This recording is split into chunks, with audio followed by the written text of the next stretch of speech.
Hello and welcome to the two-man power trip of wrestling. I'm your host, JP John Paz. With me today, two very special guests. Legendary tag team, of course. You know, they were in the WWF. They were in Championship Wrestling for Florida. They were in Mid-Atlantic. They were in JCP. Of course, Randy and Bill, the infamous Mulkey brothers. Guys, welcome. How you doing? Thank you, sir. How are you? Good, man. Very good. Very good. So what's going on in your world, guys? What's the latest?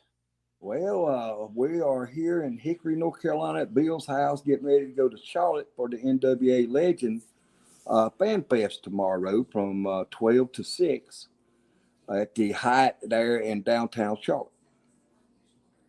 Nice. Very cool. Do you guys do many conventions and stuff, or is this kind of more of a rare thing? We do one every now and then. It's like I told you before, we don't do this to make a living off of. We got our own things that we do. But when we are asked to come, we show up, and Greg Price is one of the first class person that puts on a show that that's unbelievable, that it's hard to turn down. And then we do the gather. We done the gathering 2 years ago with Marty T, and he's another first class ones that we do with. But other than that, it's just whoever asked us to come, we're affordable. We don't ask a ridiculous price. As long as we get our expenses took care of, we travel to wherever, and but that's it. That we got our other major things that we have to take care of before we put the Razzles business in front. So no more wrestling, not wrestling per se, but no more really wrestling business for you guys outside of just some conventions here and there. Correct. We live an everyday life now. We are just the biggest fans. Look, we got to do our childhood dream job that if anybody ever had one, we got to do it. And right here, right? Get it up. Okay. See if we can get it right there. See if we can see it right there. Oh, perfect. Yeah, there we go. That's even better. But we got to do our childhood dream job when we got to do this, and we are just the biggest fan. Is probably some of the biggest fans they think they are. We bigger, Yeah. But we just got to do it. I mean, we got to live out our whole dream of doing what we love to do. How did you break in? Like, how did you find the wrestling business and get in? I mean, we're talking mid '80s, obviously, but what made you guys want to get in and break into the business? I had a grandmother sister that was an absolutely wrestling fan. We went to wrestling 7 nights a week. We went to Greenville, South Carolina. We went to Anderson, anywhere Spartanburg. within 100 miles. Yeah, within 100 miles. She even come to Hickory. She went to Salisbury, North Carolina. She went everywhere. She had ringside ticket in Greenville and Anderson that she held for over 50 years. Yeah. Same seats. Amazing. That's awesome. So it was just a dream. That's something that we always wanted to do. And the way we broke in, we had our own ring set up. We had an old building that got tore down and left the floor there that we made broomsticks as a corner post with hose pipe ropes and everything. And we done shows in our backyard. Wow, awesome. So, Bill, were you officially trained by anybody? Or you guys kind of self-trained? Self-trained. Yep, self-trained. We also had a guy there in Anderson that used to be one of the Infernos, Harsh Strickland, that had it was the IWA wrestling organization. They kept the ring at the cow barn at the fairground that we would go up on Sundays and set up and play around in all day long on Sundays and tear it back down, put it back on the trailer. So when you guys are doing that, were you fans big time before then? Who were you fans of to even want to be able to do that even to begin with? Well, we was fans. Our day was back when Johnny Weaver, George Becker, Argentino Paulo, Haystack Calhoun, the Infernos, Rip Hawk and Sweet Hanson, the Andersons. I mean, that was our childhood growing up that we went and watched every week. So it's almost like you guys are like backyarders, almost. You know what I mean? Like We you were start. backyarders. Yeah. Yeah, We Pretty was much. backyarders wrestlers, jumping off the houses. that's awesome. Yeah. We was doing all the crazy stuff before anybody ever thought about doing the crazy stuff. Yeah. But just because you loved it, just because you guys were fans. Correct. Yeah. Correct. And then Horace Strickland gave us a chance with when I was Well, it wasn't Horace Strickland. No. Then it was Tommy Simmons. Tommy Simmons and the Tucker brothers and Leroy Nation and Roger Wicker. Not Roger Wicker, but what was Roger's last name? Roger Whitlock. Yeah, Whitlock. All of them were one that gave us the chance of doing when they started doing little small shows. That when they didn't have somebody show up, they put us against each other. I went as the Red Demon, didn't weigh 100 pounds. And I went Wow. as Cowboy. I went as Cowboy Bill Mulkey. So we went against each other. But we always kind of stole the show. They always put us first match, and then they get back and cuss us out because we done better than what most of them they had going to do the main event. Wow. And even without a lot of training at that point, or really no training, if you think about it. No training. We didn't have not one bit. We could put a match together without anybody telling us how to do it. We didn't even know how to do it. Crazy. Wow. Pretty We amazing. just done what we thought we would like to see if somebody done it. We didn't know if it was we was getting heat on with each other. We didn't know it was called heat. We just call that comeback. You know, you do this for a little bit, I'm gonna do this for a little bit, then we're gonna do this, we're gonna do that, and then you just pin me or I pin you. So basically, what you would think that as a fan, what you would want to see, and then you just acted it out, basically. Pretty much. Correct. Yeah. What we watched on TV, we reacted on in the ring for ourselves. Back then, though, was it so guarded that they really didn't want you in the business? Like, was it frowned upon that you're breaking into the business and weren't really trained? Listen, it was hard to get into business back then. It ain't like it is today. And I hate to say this, Tom, Dick, and Harry can go, and pay the big dollars to go to school and get a chance to go up there. It wasn't like that way. It was a brotherhood. It was hard to break into the brotherhood of the business and get people to know that you can work or even thought that you could work. It's amazing, like, to think about guys today, like anybody can just get into the business. Back then it was so guarded they didn't really want people in the business, but you guys are just kind of forcing yourself into the business almost. Very interesting way to break in. We just kind of grabbed a hold of some of the coattails of different ones that we knew was going in different ways and all that stuff, and kind of edged in a little bit, and then got to be known a little bit. And then once we got to be known a little bit, everybody started asking questions, and so that basically kind of give us a little way in and to slide in there a little bit. So I went to championship wrestling when I was 16. Georgia Championship Wrestling. Rip Hawk and Ole Anderson was the bookers over at the time. And I went 3 weeks and wrestled Dr. X, which was Don. I can't think of his name now, but he was Dr. X under the hood over at the time when Roddy Piper and all them was over. And the 4th week I went back, they found out I was only 16 years old. And Rip Hawk made a phone call to my parents, said he could make me a star. And my mom said, no, till you finish school. So that was kind of my last time. I made 4 trips over, and I met Alvin Koloff back then when he was there. I met a lot of guys that couldn't believe I was 16 and doing the bumps that I was doing.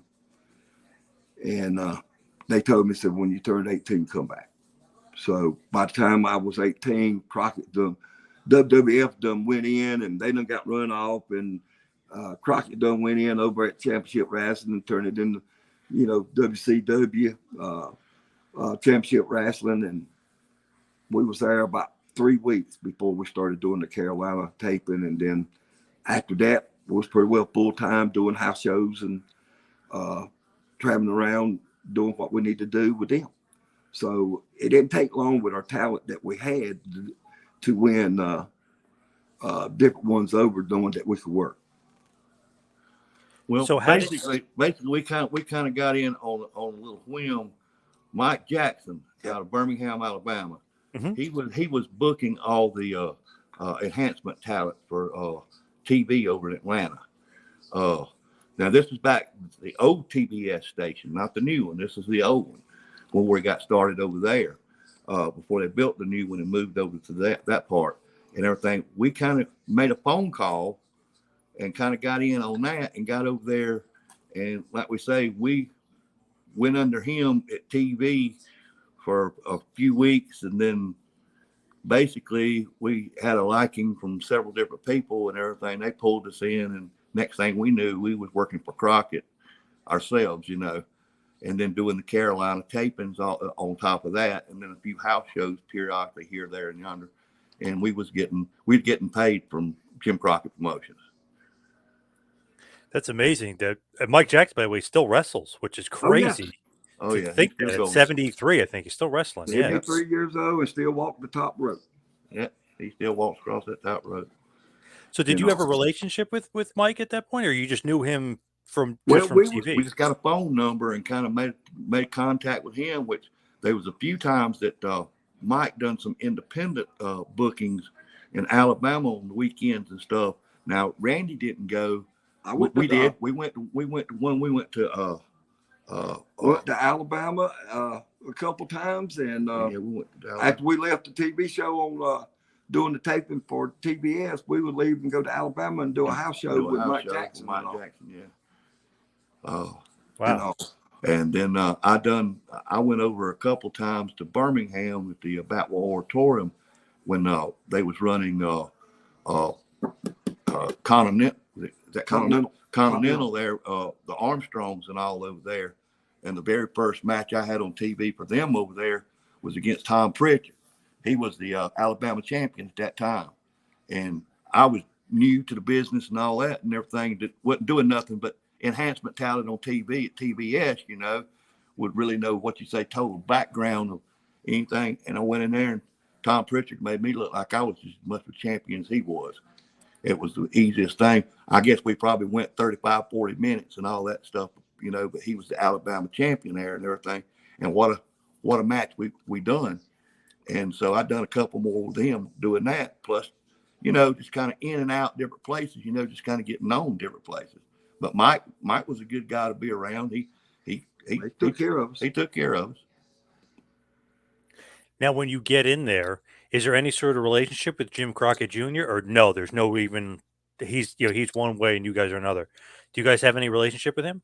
Oh yeah, I mean, once we got where it was, once they found out that we could work, we wasn't just like the other greenhorns that come in just for the TV and all. They realized that we want to do it full time. Yep. We had all kind of opportunities. That's just like the what they call the match that Midnight Express and all them done. The scaffold match. We was going to dress up as a construction worker, and I was going to take the bump off the top of it to show how dangerous it was. But as it got on down to it, they didn't do that little thing, but it was in working of doing a construction worker, assembling it together and fall off and get hurt. Instead, Cornette fell off and really got hurt. Blew out both of his knees. Yeah, tore his knee and everything. Sure did. And then it got where when we was at the TV station, when the Road Warriors would take off to Japan and they would come back, they would have to, it was just like a war in the back of the dressing room who was going to wrestle us on TV that day. If it was going to be the Road Warriors, the Midnight Express, Rock and Roll Express, Boogie Woogie, or Ivan Koloff and Nikita. I mean, there's been a lot of almost fist thrown to who was going to get us and who wasn't going to get us. When that happens, like you guys are kind of not the talk of the town there, but obviously everybody wants to work with you, likes to work with you. That says a lot, right? I mean, everybody wants to be able to get in the ring with you. They know you're not going to hurt them. They know they're going to look good. Well, they also know that we know what we was doing, and they also know that whatever they was building up as like the Road Warriors. I mean, it's just like you're gonna get squished, you're gonna get killed, you're gonna get manhandled. But it was just something that the way we worked and the way we took our bumps and everything, like they just killed us, that they wanted it like that way. Supposed to look that way, right? With the Road Warriors, Yes. especially given their gimmick. Oh, Well, yes. 9 times out of 10, if they coming back to Japan, they stiff as hell. Because over there you have to work and knock them down. And probably 9 out of 10, if it's their first match on TV, they putting us with us. Because they know that we pretty well protect ourselves. We know not to stand there and take a full blast from the Road Warriors or anybody else. We was light off our feet, and you just couldn't hurt us. I mean, there's no hurt in us, no matter what they done. Not Billy, till now. Not till now. Yeah. Yeah, Well, not till now. Falling apart every day. I wish we know what we know now, and everything, where we could have made a little bit bigger bucks than what we made, but it was still a lifetime dream that we had that we wanted to do. Bill, do you think the Road Warriors are a little too stiff in the No. ring with you guys? No, They never was really to us Not because to us. we knew what was coming, and we was, like Randy said, we was just quick off our feet and everything. So, you know, and everybody said, well, I don't know how y'all take them. They're so stiff and hard and all that stuff. Get in there and do it. just go do it. You know, Now, if you don't protect yourself, then ain't nobody else going to protect you. That's right. That's the way we But all they look looked at it. out for us. I mean, they actually protected us, most of them. I'm the one that gave them so many moves. The one that on the shoulder, set them on the shoulder and did the clothesline off the top. and flip Doomsday them over. device. Yep. That was mine. That was my idea. Yep. You know, and I told him back there, I said, why don't you put me on your shoulder and give me a clothesline off the top? Just flip me. Just take my legs, flip me. I'll do a 180 and land on my face. And all. Hey, That's you an can do awesome that? move, yeah. Oh yes. Oh yes. I can do that. I can do just about anything that I want to do with a little bit of help. Such an awesome move too, and obviously became a part of who they were. Everyone yes. was, you know, they doing the thumbs up, calling for the Doomsday device and everything. That's right. And then the clotheslines. Oh my God, they looked like they wasn't that heavy. I mean, because we was light off our feet. But they was their arms and all was stiff enough that you could take that lift off of that to make that bump look so good, you know. But it wasn't stiff. It didn't hurt us. It was just stiff enough that you could take and use it for your advantage to make the bump look so good. So we would go every week and practice these different finishes of all the different guys, different finishes and all that stuff. How to make their finishes look better and everything, make them look good and everything. And I guess that's what they appreciated as much, because we made it look like, you know, we were just totally devastated. Just totally decapitated sometimes, Yes, you know. big time. And then Nikita, I done on his sickle, I always done that 180 off of that, done that whole flip and everything. And then across the cruise shaft, we was in Greenville Auditorium where I took the 1.5 backdrop off of him. That was the first one ever been done there. I had the whole dressing room emptied out on that night when I done that. And then the Midnight Express suplex on the concrete floor, that was my idea. I told him he wouldn't bump me on no damn nose at no announcer desk. He can do the suplex me or leave me in the ring. So he's a suplex. I said, yeah, shoot me out, suplex me. That's where I took the major bump coming out of the ring, and he picked me up, suplexed me. No wonder everybody wanted to work with you guys. You're making them look like $1 million taking all these spots. We studied every guy, and this ain't no lie. We did. We was school of wrestling. We study every guy. We know their moves. We know where to be. We know where their steps from one side of the rope to the other, how many steps to be, where to be exactly laying, coming off with Bobby Alabama Jam.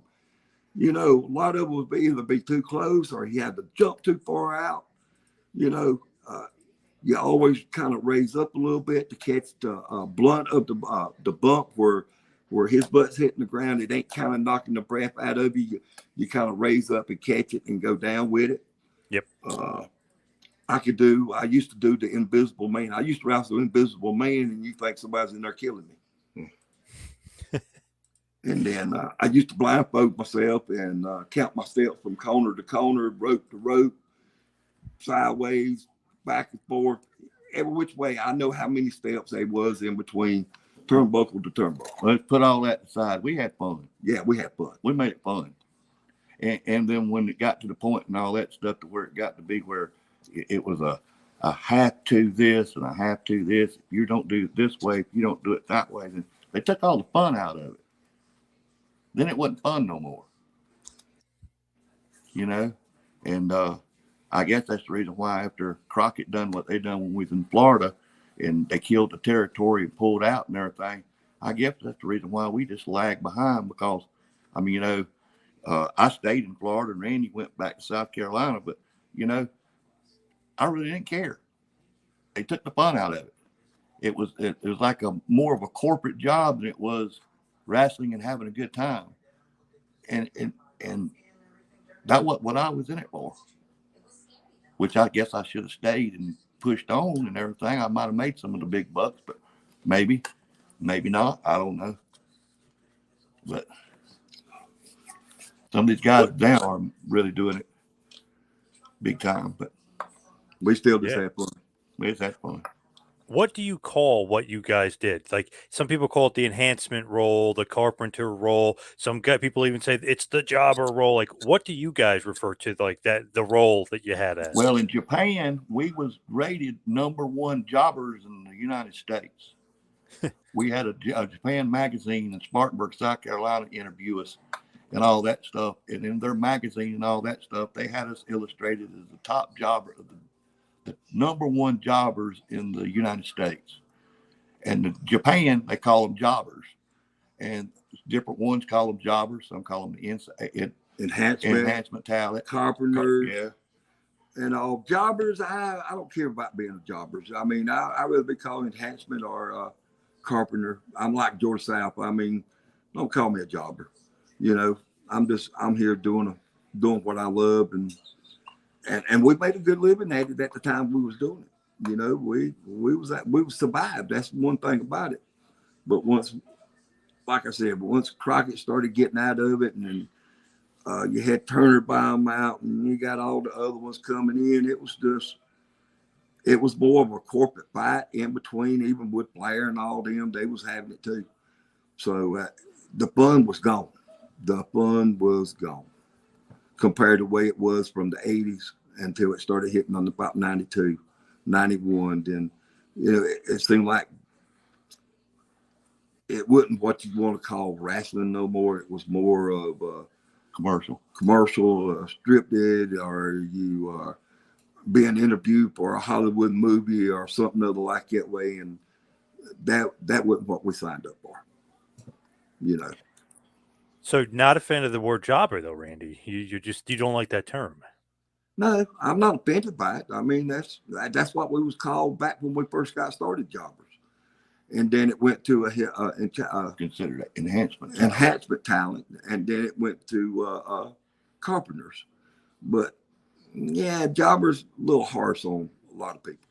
I mean, this day and time it's either enhancement or carpenters. Yeah, they don't call them jobbers no more. No. Especially when they're asking to work with you guys too. So it's not like they're wrestling random guys. They're saying, "No, we want the Mulkeys."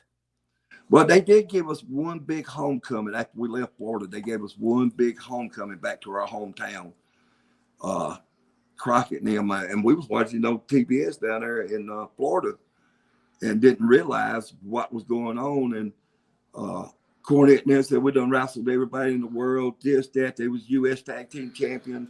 They ain't nobody left." And Jim Crockett come out there and said, "We got one more team for you. It's going to be the Mulkeys. It's going to be in Anderson, South Carolina. It's going to be at the Anderson Rec Center. And they are the #1 contender." So we did get our homecoming match back home after they sent us to Florida. Right. And everything with a sold out crowd, main event. You know, you couldn't put a pin in there after they got everybody in there and sold out like they did in our hometown. They was turning people away, and people was getting on stuff and standing up and looking through the windows on the outside. On the outside with the ladders and all. At the most they've ever had in the recreation center in Anderson. First time they ever sold it out. Ever sold out. So Awesome. we So had, like I said, what was that like though? we had our Because times. they're We giving don't. you your flowers. Oh yes. Oh Yeah. yes. And like I tell everybody, we don't make a living off the going to these shows and everything. Greg will tell you, and Marty will tell you up there at the gathering. We just ask for to cover our expenses to get there and get back. You know, we more or less go to see family. That's the way we look at it. They Family and friends. Yeah. family and friends. We ain't going up there to act like we are legends. We don't consider ourselves being legends. We are two lucky guys that got to do a world of a dream. Yeah, pretty much. You know, anybody can say they got dreams. We lived our dream. Yeah, pretty much. Now, what you think about Midnight Express and Cornette? To me, maybe the greatest combination of all time, just in ring, arguably the Hey, best. Absolutely. you couldn't ask nobody to know better. You got the world's largest mouth.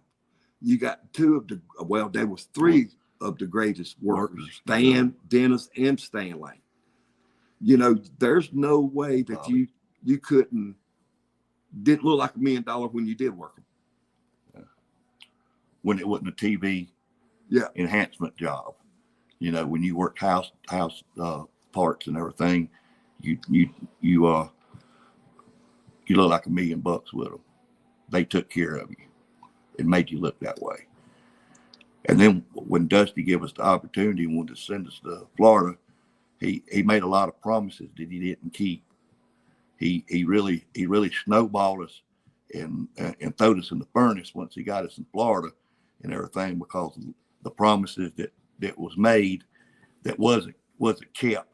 You know, that he didn't make good on his promises, but still we had some good matches. We had some good guys to work with. Scott Hall down there, Ron Simmons, the Bushwhackers, Tijo Khan, and Barbarian, all those guys, and Boogie Woogie, all them guys and all. We had some good guys we worked with down here.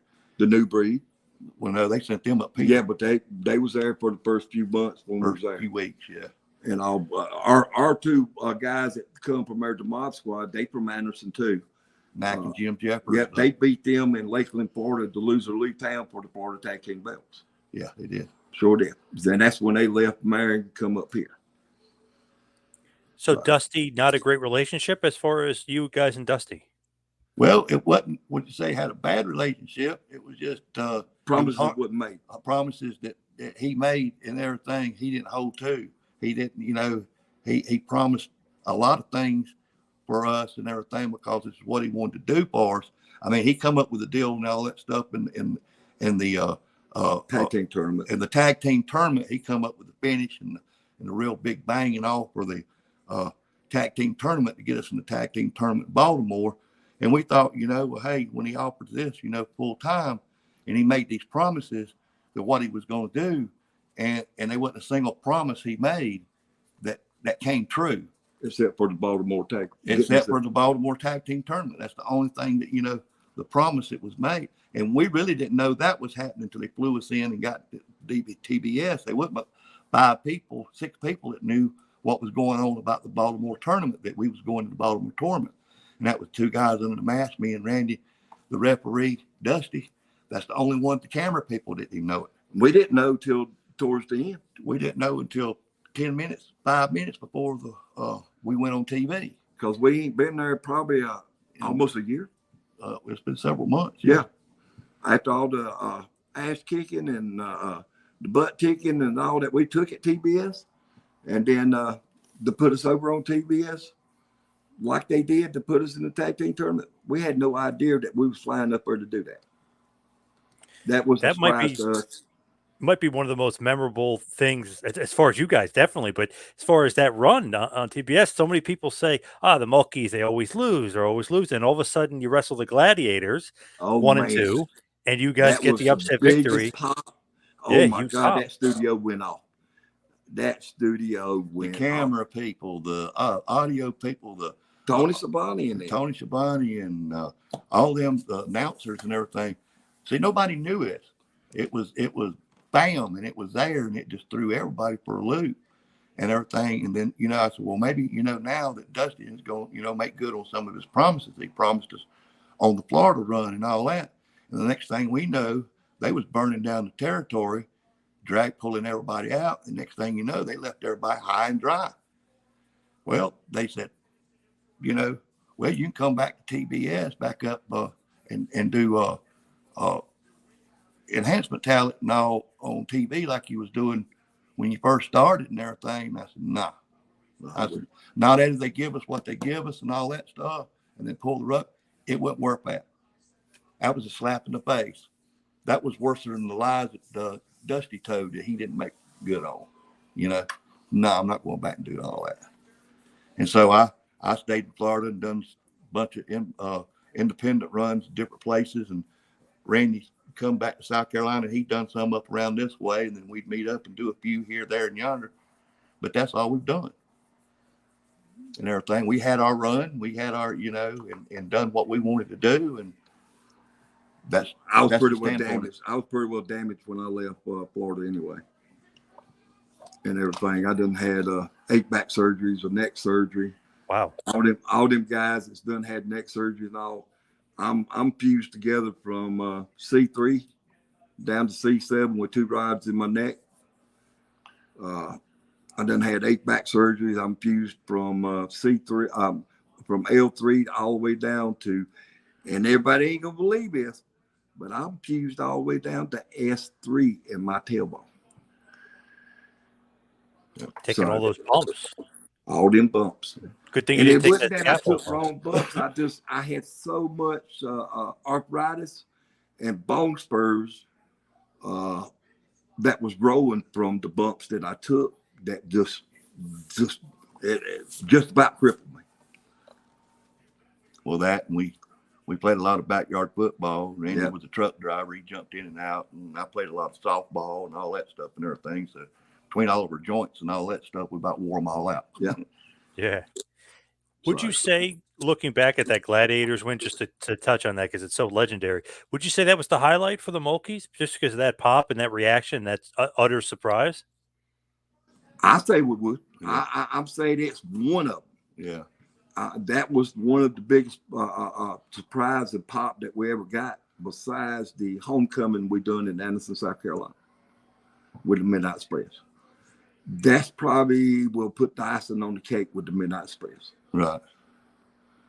Yeah, we thought because that was pretty well. That was pretty well my last match there in Anderson with Crockett promotion there when we done that record. That was my last one with Crockett and all that. Besides the ones that I done in Florida with the WWF at that time. Yeah, I went and done a few spots and all with them and all, but that was my last with the Crockett's and all too. Was that there? Because it was pretty well over with them selling it to Jim Hurd and all them. I mean, it was just we weren't bodybuilders. Don't get me wrong. Our favorite thing was eating and drinking, stood at bodybuilding and taking protein. Right, right. So, and then we talked about getting in the gym, and I said, well, look, we muscled up and get all bucked up and everything, we're going to lose our bumping status. Yes. Because we're going to be stepped up and we ain't going to be able to bump like we used to.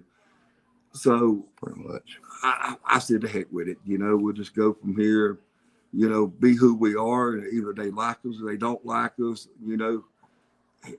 They can't say that we didn't leave 100% and left our heart in the ring every time we got in and got out. We tried to. We lived, we breathed, we eat, we slept in that ring.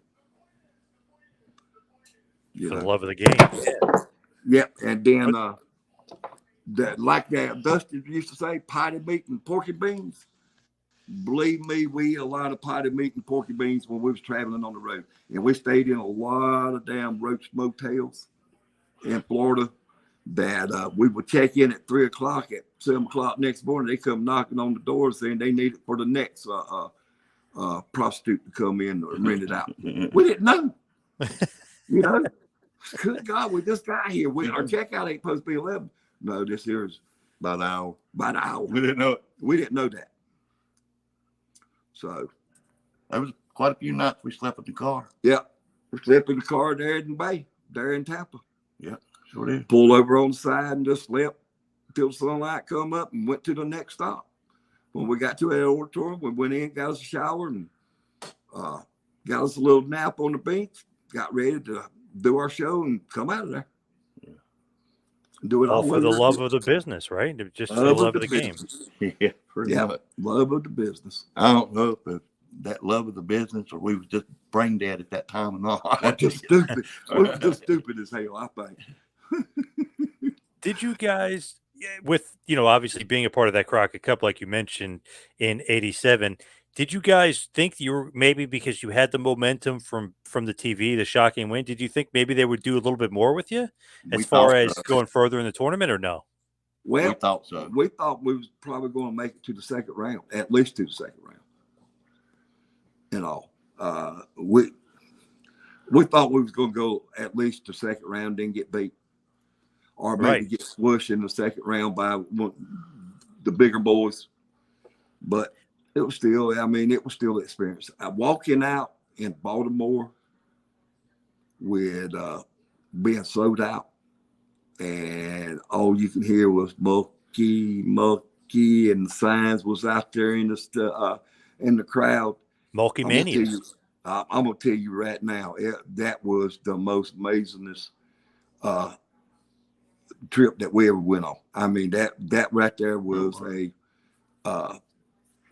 there was another lifetime experience right there. Mulkey Mania. You guys were over like Rover. Probably should have won first round. Yep. It was first round. So they caught a lot of flack because we didn't. Yeah. Even Cornette thought we was going to go to the second round. There was a bunch of them that thought we'd at least go to the second, probably the third round before. After we lost the first round and got back, even the Road Warriors and all them just saying, what are y'all doing? I thought at least y'all would go to the second round. They was pissed. They got pissed and asked a bunch of questions, but it was what it was. At least we was part of it. Let's put it that way. Yeah, it was part of it. But Denny Brown and Todd Champion, it's just like a random team. You guys should have beat them. What's up with Dusty and that booking there? That's just not great. That's where they call all. Look, I can't take nothing from Danny Brown. I've done a few house shows with Danny Brown there in Greenville Auditorium, and absolutely 20 minutes hard as we could go, making me look like $1 million, and then pinning me. Look, can't take nothing from Danny Brown. Danny Brown was junior heavyweight champion, and let me tell you something. He didn't mind working with you and giving you a good match, either on TV or in the auditorium house show. I mean, he was a good person. But Todd Champion, another story. That's another story. Anyway. I mean, just because you got the muscle and the body and the looks don't mean you can wrestle. Yeah, he looked like $1 million. He looked like a Greek god. Yeah. But he was also the Road Warriors brother, too. So. Really? Yeah. He was some kin to him, wasn't he? Yeah, Johnny Unitas. No, that's not Todd John Champion. Laurinaitis, I knew. That's Johnny Ace. And then Johnny Ace was the younger brother. Yeah. They was. Yeah. Yeah, they was all right in there together. When you look at it, though, like you said, like all the guys in the back are even saying it. Do you guys say something to Dusty like, hey, the Road Warriors even coming up to us, we should have won something in that tournament? Do you guys say anything to Dusty or no? Nah, we just went with the flow. Went with the flow. I mean, at the time we got back to the dressing room, it was too late to put us in the second round anyway. There was no say nothing then. Because absolutely, when we got down and everything went over, even Tommy Young got not said. Even the referee. I cannot believe it. Yeah, and then when we walked back to the dressing room, and we come up on the curtain, Crockett was standing there, and this is the exact words he said. He said, "Damn, boys, if I knowed we was gonna get that kind of pop from y'all coming through this curtain, I'd have gave y'all that cup." And I said, "Now's a fine time to think about it." And that's the last time I ever spoke to the man. Yeah. Wow. That's the exact words he said. And that's the exact words I said back. But even Crockett himself seen where there was a lack there of that, and they caught they did catch a lot of flack about it because it was like they used us and abused us and just throwed us to the side after that, basically. and a lot of people gave them a lot of flack for what they done. But you know, that's water over the bridge. Now we can't change it. It's done went long downstream. So you know, but we was just glad to be part of it, and we, golly, well, this thing ain't wanting to work right, and we was just happy to be part of it and get the experience, and all the fans knew we was if they put us in a show and we was say we come out of the heel side or the babyface side, it didn't make no difference. We didn't shun. I guess that's the reason why the fans liked us so much and everything. We got right in there with the fans because we was fans too. And, you know, and we knew without them being there and without them buying the ticket, we wouldn't be making what money we did make. So, you know, the fans was the number one thing that kept us going. My main thing when I first started, and Bill tell you this, I said, the day I walked into that studio down there, I will change the bumping system of this whole professional wrestling. You know, And I basically we did did. that. I did that. I Sure did did. that. And I don't do that. I don't say that to brag, but I did that. Because You're lying. You do say that to brag. You don't want everybody to think it's all about Randy. But I mean, I actually done it to change the bumping system because I watched it so much. I said, there ain't no way. I mean, they know that ain't gonna hurt. Well, you didn't see many of the guys just like me and Randy did, you know, on the clotheslines, on the like the Russian sickle or the Road Warriors clotheslines, take a complete flip around and land on their face on the other side and everything like we did. You didn't see that coming from anybody else. You didn't even see that coming from any of the top talent, let alone the enhancement talent. You And know, then the hard bumps that we took on our backs on the floors and stuff. listen, like that. Kevin Sullivan, every time we wrestled, if he was outside that ring, I was going to take a clothesline on the floor. Yeah. It didn't make a Or difference. suplex. Or suplex. He was going to clothesline me or suplex me. I ain't buying. When he was with the Varsity Club, when he was in Florida down there, if he was at that ring and we was doing TV taping, I'm getting a clothesline. They gonna put him. Varsity Club's gonna throw me out. He's gonna give me a clothesline. I mean, it's just certain ones that we know that know that we would be able to take the bumps. They always want that special little added into it, that little pop put in there. Yeah. When you guys are basically finished with Crockett, what's the end there? Like, how do you leave it with them? That's it. We was done. I started doing my back surgeries and neck surgery. They had my wife when I went and done. I started driving the truck. I bought a trucking company, and we're running east and west. I was running the West Coast back, hauling produce back. I had 9 trucks, and I thought I was having a heart attack one day coming in. I told my wife, and she had the ambulance meet me down about a mile from where I parked my truck at from my house. And when they picked me up, I was showing signs of a heart attack. Come to find out, I had nerve damage in my neck, so bad that when I went and saw the surgeon, he told my wife, do not hit a bump, do not push him, do not do nothing. If it was up to me, we'd be going to emergency operating room today, but I got to do the pre-op. We got to go through everything to do the pre-op first. And then later, they went in and cut all the bones out of my neck, and I got nerve damage. I got a nerve now at the bottom of my heart when they do an EKG on me. It freaks the nurses out. I have to tell them. I said, look, hold up, slow down. It ain't a heart attack. It's a dead nerve. And all. So Scary. Yeah. So like I said, when we left our heart and soul in the ring, we left our heart and soul in the ring. There wasn't nothing that we wouldn't do. There wasn't no bump that we wouldn't try. And that was part of what Mulkey Mania was lived on. That was made of how we was made, how we wanted to be pursued in this business, as we was first class workers. We might not have the body, we might not have the looks. We didn't. The biggest thing we picked up was our forks and maybe our 12-inch can. Right, right. But our dedication was 199%. Now, as far as the WWF is concerned, were you both there? Or was it just Bill that ended up in WWF? Because I know it was only a few spots, but was it just Bill or was it both? It was me. It was him and another guy that went by Tony Mulkey. There was another Oh, guy. okay. That I was met confused in by that. Orlando. Okay. Yeah. And he had kind of the strawberry blonde hair and kind of the freckles and all too. And so I kind of pulled in with me and everything. We went as the Mulkey brothers for a little while, and everything was Tony. And he done a few spots with me with the WWF when it was the WWF at that time.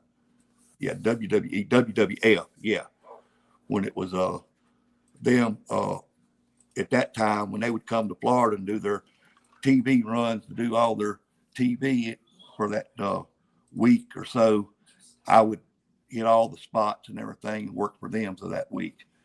And I'd done that 2 or 3 different times.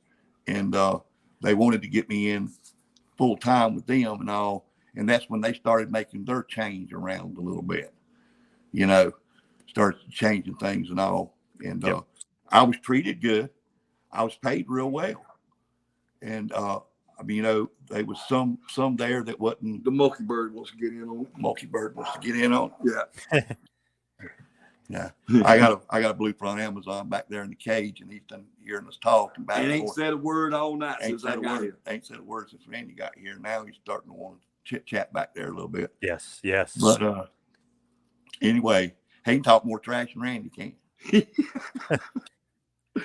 But I and they started making that kind of a what you say turn with the WWF before they went in changing over to the WWE, and they started more of this farming stuff, instead of using good talent they had and all that stuff. They started using what they building on their farm, talent and all, and kind of push what you say the enhancement talent and workers out the opposite way. If you didn't do it the way they wanted it done, if you didn't train the way they wanted you to train, if you didn't, I'm just going to go ahead and say it. If you didn't take the steroids and stick the needle in your butt and do what they wanted you to do and go through their regiment and all that stuff, they did not want to have anything to do with you. If you want to be honest about it, I'll be honest about it. So you weren't long for the WWF because obviously the bigger reason guys. Why you had all these guys coming in off their what you say their farming and all was also big and bulky and blowed and all that stuff, muscles and all that stuff. But 90% of them, golly bum, I'm getting to hate that thing. 90% of them couldn't work. They couldn't take a bump because they couldn't get back up because there was nothing but bulk. But, you had a few of them that could. But, like you say, it kind of pushed the other experienced enhancement talent and workers and all out the back door. And I just kind of give it all up. I worked a few independent shows here, there, and yonder and all that. And then basically we go to the few conventions here, there, and once in a while, maybe 1, 2, 3 times a year at the very most. And that's all we do. But we find out that a lot of the fans hasn't forgot who we are. Yeah, you can Google our name right now, and it'll tell you everything you need to know about us. Yeah, pretty much. Everything they are. So we are working on a deal with Bern Gagne and all with our action figures supposed to be coming out. Awesome. Power Town. Yeah. Power Town. Power talent. Yep. I haven't heard anything on that. We ain't heard nothing about that because they trying to do it in sections. And then we've done the Fisher game. We in on that. So there's a few little things that come in our way that's probably going to pay off in the future for us. Maybe. But if it does, it does. But don't, we ain't lost that. We ain't lost a damn thing. We damn sure ain't lost our dignity. We ain't lost our intelligence. And they nothing. Might need to back up on that intelligence just a little bit. Well, I can't help it. I mean, I know you've lost yours, but mine's still there. But I mean, there's there's nothing we are embarrassed at what we done in the business that we done. I mean, we absolutely, you wouldn't believe the fans that we run across in these fan fests and everything. That's just absolutely, it's mind blowing knowing that there's people out there that just, I mean, hell, we idolize, I wish I could be Ric Flair. I always did. And Ric Flair is one of my top number one biggest wrestler. I'm his fan completely. If I know I can still do what he does at his age, shit, why not? And still be a draw too. I mean, what can you ask? Bobby Eaton. I mean, he's another one. Harley Race. Oh, we love Harley Race. So Harley Race has always been. He was a good guy. I mean, we met Mankind here in Spartanburg one year when they was doing thing.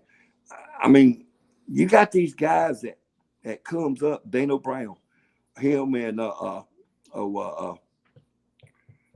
what's the one with the with Anderson and all that's at WWE that was with AJ Styles, the tag team. Carl Anderson. Carl Anderson. Yeah. Him and Dino Brown, we met him down here at the Wrestling Fan Fest with Greg, the last one he had. The guys bowed down on their knees, was praising us, and said the only reason they got in wrestling was because of us. Wow. And look at the big stars they are. Yeah. Or was. Yeah. That is mind blowing that you can affect somebody. That's respect. And how they respect you when look what they have done accomplished way more than what we did. And all then come up to you and do things like that way. So the respect that we got in this business and the way that Jim Cornette talks about us and Dutch Mantel and the stories that Jim Cornette stretches the story. Oh my God, he'll stretch it 100 miles just to get an inch out of it and everything. But his storytelling is just amazing. Yeah, I can sit and listen to him all the time. Arn Anderson, I mean, they stuff on YouTube at Arn Anderson. I mean, he's telling the God's truth about it. When he was Monday down there in the Memphis area, he wasn't nothing but a job guy neither. right. He paid his dues just like everybody else did. Yep. So, what can I say? I mean, we got to be the two of the luckiest guys in the world to do what we got to do with the people that we got to do it with. Right. And be able to have their respect and their love and their generosity when we do see them. I can't tell you what they do behind our backs, but it's amazing, man. It is amazing. And it's still amazing today, just like my wife, the hairdresser she goes to, her husband's a big wrestling fan. And her husband come in today when my wife was at the stylist and all today and everything. And she told us, this is who this is. This is Mulkey, the wrestler Mulkey's wife right here. And, you know, and we still got, I go in the Waffle House, not expecting to see anybody. And there you got a whole table full. I know who you are. My wife said one time back several years or so back, and all that stuff, she said, "All right, any place you can go that somebody's not going to know who you are?" I said, "Not if they've ever watched TV and been a wrestling fan."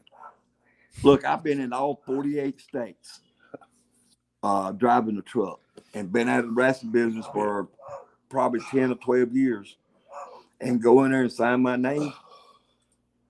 And they say, Mulkey, Mulkey, Mulkey. We used to watch a bunch of Mulkeys on wrestling. Randy, Randall. You ain't Randy, are you? I said, yeah, sure am. It's awesome. So, I mean, it's amazing. People still knows who you are. Well, the thing about it is, not the last 2 years, but 10 years before that, I worked for FedEx. And I traveled all over quite part of our upper tri-state of North Carolina here and all that stuff and everything. With FedEx delivery, I worked delivery driver and all. And you wouldn't believe the places you go in and still get recognized, even though I had a FedEx outfit on. Or they would ask me, man, you're not one of those. You don't know those Mulkey brothers, do you? And I said, yep, I'm one of them. You know, and it would just totally blow them away. And it's amazing still to see. And we're, I guess what you say, the ones now is things, times going on. We're coming down to the last of the dying breed, I guess, you know. The old time NWA legends, you know, we've had a lot of them passed on and everything. So we're getting down to a lot of the last of the dying breed, the actual, you know, I actually say the actual wrestlers, you know, the ones that actually wrestled instead of done a 30-minute commercial, you know, that put on a show and before they turned everything into what you say, entertainment wise, Right. you know, and we're getting down to the bottom end because, you know, there's not a lot of them left out there. George South, let me tell you something. George South, if they should have been any enhancement talent that should have been pushed, George is one of the good ones. George is one of the good ones that should have been on top. I'm telling you right now. Yeah, George is the one. And I think the last time I didn't really wrestle. I just got in the ring and we wrestled George and his son up here at the NWA Legend Fest one night. And they put us over and everything. They didn't have to, but that was something that George wanted to do. That's something that George put together with him. That was the last bump. That was the last bump that Randall ever made. That's the last. That's only the last one. And I done had surgery and everything too, but I took that one bump. I took him a few bumps for George and them because they wanted to do that. They wanted to put us over. And George is probably the one of the first class, Jesus loving and let you know every day preacher they are that's out there in that business now. Brother and them does the gospel singing and all they used to, and a lot of people's done died off in their gospel group. But George will get on Facebook every day and tell you how good it is. And I'm telling you right now, George should have been one of the, if he wasn't a heavyweight champion, he should have been next to the heavyweight champion. He should have had plenty of matches for the title and everything. George was a class act. He was one of the best ones, and I'm telling you right now, there, he's done so many favors for us. Even in the house shows when we wrestled him and Rocky, Rocky King, and all. Oh yeah. I mean, it's unbelievable, unbelievable. Rocky King's another one. He should be another one. You got to get him move around. Nah, about all I can stand. Okay. So, but yeah, he's done about had all he stand with him sitting there with that back surgery and everything. So, but yeah, we thank you for your phone call. We thank you for your time. Yeah, thank you guys for the interest in the Mulkey brothers and everything. But like I said, anytime you want to talk to us and you want any kind of scoop, I will give it to you. You are talking to two guys that put their pants on just like you do, one leg at a time, unless you're jumping in yours. I can't jump in mine. I put them on one at a time. And usually I have to use my little stick to help me get the other leg on where I can get it raised up far enough to pull them up. So, but that's just the way we are. Let him talk. Randy, Bill, thank you to the Mulkey. You got really anything, appreciate it all the time. You got anything else, John? You got anything else, John? No, that's perfect, guys. That's great. Thank you for all the time. I really appreciate it. You're welcome, man. We appreciate now, you where taking are you up. from? What about you out of? New Jersey, Asbury Park. Dirty Jersey. Park the car in the damn yard. Yeah. I used to come up here to Colgate Palmyra to drop off the Minute Maid men deodorant plastic things I picked up in Anderson, South Carolina. I used to take them up there and drop them off, and they fill them up there. Oh, awesome. Nice. Yeah. So I've been all over the place. But yeah, bud, we appreciate it. Thank you. If there's anything else you want to ask us before we get off of here, feel free to. If you want to call us again or send me a text, message me, Facebook me, it don't matter. Yeah, I'll message you guys. We'll have to do a part 2, but thank you so much for all the time, guys. Really appreciate it. Thank you, sir. Remember to let all you listeners know we'll be in Charlotte tomorrow from 12 to 6. At the downtown Hilton. No. Hyatt downtown. the Hyatt downtown. Mulkey Mania forever. Love the Mulkeys. Randy and Bill, thank you guys so much. Thank You're you, welcome. sir. Thank you. Thank you, guys. Yes, Bye-bye. sir. Bye.